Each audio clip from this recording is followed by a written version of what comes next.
Hello and welcome. I'm John Chiliano, and today I'm going to talk to you about miracles in the holographic universe.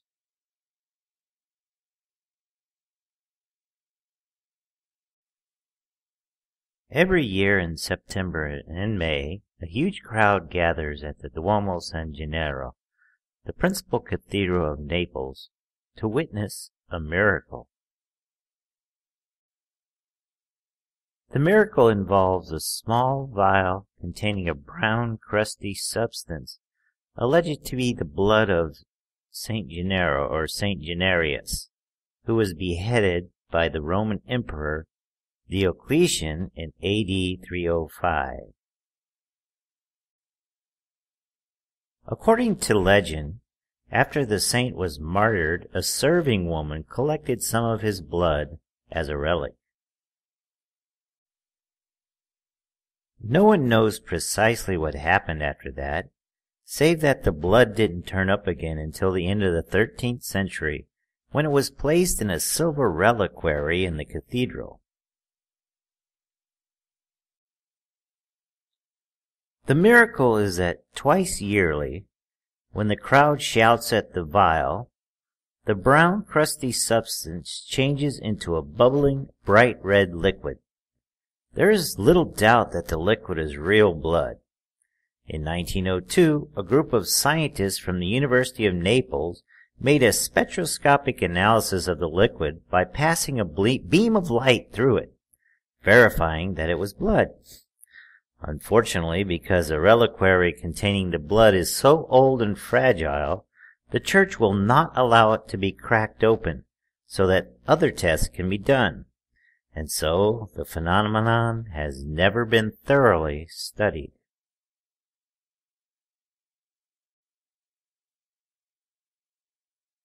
But there is further evidence that the transformation is a more than ordinary event. Occasionally, throughout history, the first written account of the public performance of the miracle dates back to 1389, when the vial is brought out. The blood refuses to liquefy. Although rare, this is considered a very bad omen by the citizens of Naples. In the past, the failure of the miracle has directly preceded the eruption of Vesuvius and the Napoleonic invasion of Naples. More recently, in 1976 and in 1978, it presaged the worst earthquake in Italian history, and the election of a communist city government in Naples, respectively.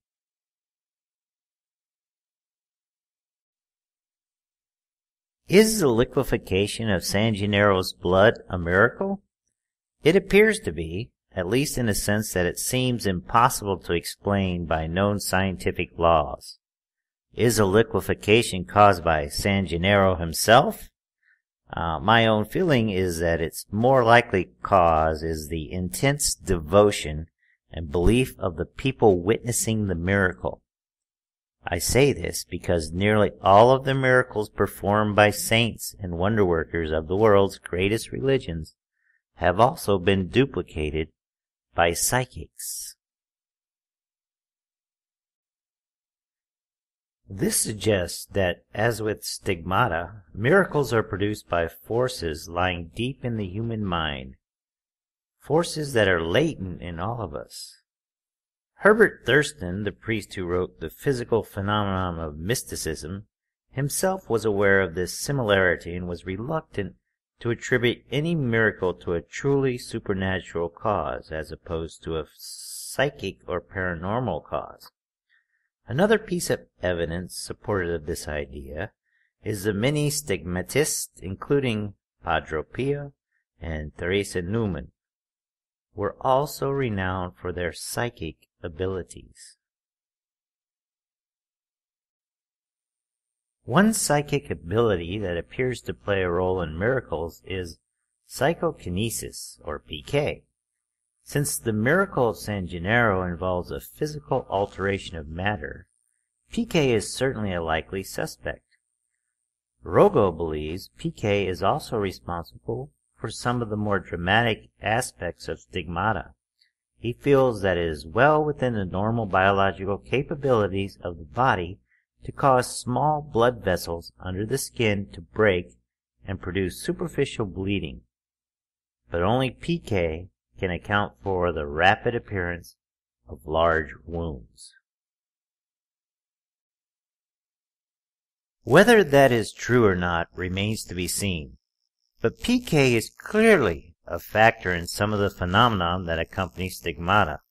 When blood flowed from the wounds in Teresa Newman's feet, it always flowed toward her toes, exactly as it would have flowed from Christ's wounds when he was on the cross, regardless of how her feet were positioned. This meant that when she was sitting upright in bed, the blood actually flowed upward and counter to the force of gravity. This was observed by numerous witnesses, including many U.S. servicemen stationed in Germany after the war who visited Newman to witness her miraculous abilities. Gravity-defying flows of blood have been reported in other cases of stigmata as well. Such events leaves us agog because our current worldview does not provide us with a context with which to understand PK. Bohm believes viewing the universe as a hollow movement does provide us with a context. To explain what he means, he asks us to consider the following situation. Imagine you are walking down a street late one night and a shadow suddenly looms up out of nowhere. Your first thought might be that the shadow is an assailant and you are in danger. The information contained in this thought will in turn give rise to a range of imagined activities, such as running, being hurt, and fighting. The presence of these imagined activities in your mind, however, is not a purely mental process, for they are inseparable from a host of related biological processes, such as excitation of nerves, rapid heartbeat, release of adrenaline, and other hormones, tensing of the muscles, and so on. Conversely, if your first thought is that the shadow is just a shadow, a different set of mental and biological responses will follow.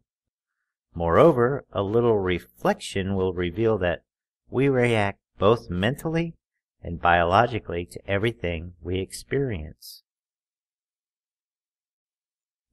According to Bohm, the important point to be gleaned from this is that consciousness is not the only thing that can respond to meaning. The body can also respond, and this reveals that meaning is simultaneously both mental and physical in nature.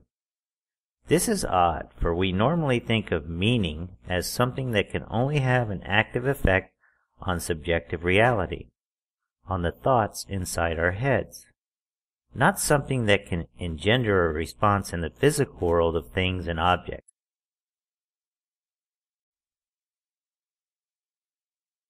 Meaning can thus serve as a link or bridge between these two sides of reality, Bohm states. This link is indivisible in the sense that information contained in thought, which we feel to be on the mental side, is at the same time neurophysiological, chemical, and physical activity, which is clearly what is meant by this thought on the material side. Bohm feels that examples of objectively active meaning can be found in other physical processes. One is the functioning of a computer chip. A computer chip contains information, and the meaning of the information is active in the sense that it determines how electrical currents flow through the computer. Another is the behavior of subatomic particles. The orthodox view in physics is that quantum waves act mechanically on a particle, controlling its movement in much the same way that the waves of the ocean might control a ping-pong ball floating on its surface. But Bohm does not feel that this view can explain, for example, the coordinated dance of electrons in a plasma any more than the wave motion of water could explain a similarly well choreographed movement of ping-pong balls, if such a movement were discovered on the ocean's surface. He believes the relationship between particle and quantum wave is more like a ship on automatic pilot guided by radar waves. A quantum wave does not push an electron about any more than a radar wave pushes a ship. Rather, it provides the electron with information about its environment, which the electron then uses to maneuver on its own. In other words, Bohm believes that an electron is not only mind-like, but is a highly complex entity, a far cry from the standard view that an electron is a simple structureless point. The active use of information by electrons, and indeed by all subatomic particles, indicates that the ability to respond to meaning is a characteristic not only of consciousness, but of all matter. It is this intrinsic commonality, says Bohm, that offers a possible explanation for pK.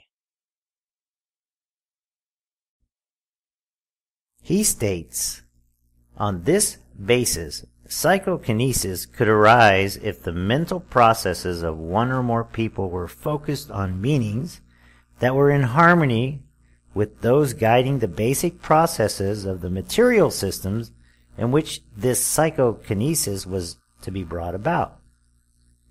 It is important to note that this kind of psychokinesis would not be due to a casual process, that is, a cause and effect relationship involving any of the known forces in physics.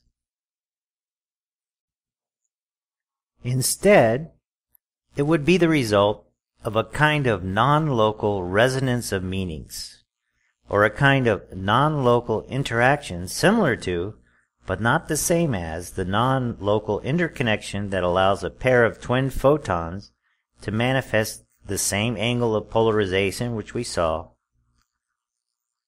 For technical reasons, Bohm believes mere quantum non-locality cannot account for either pK or telepathy, and only a deeper form of non-locality, a kind of super non-locality, could offer such an explanation.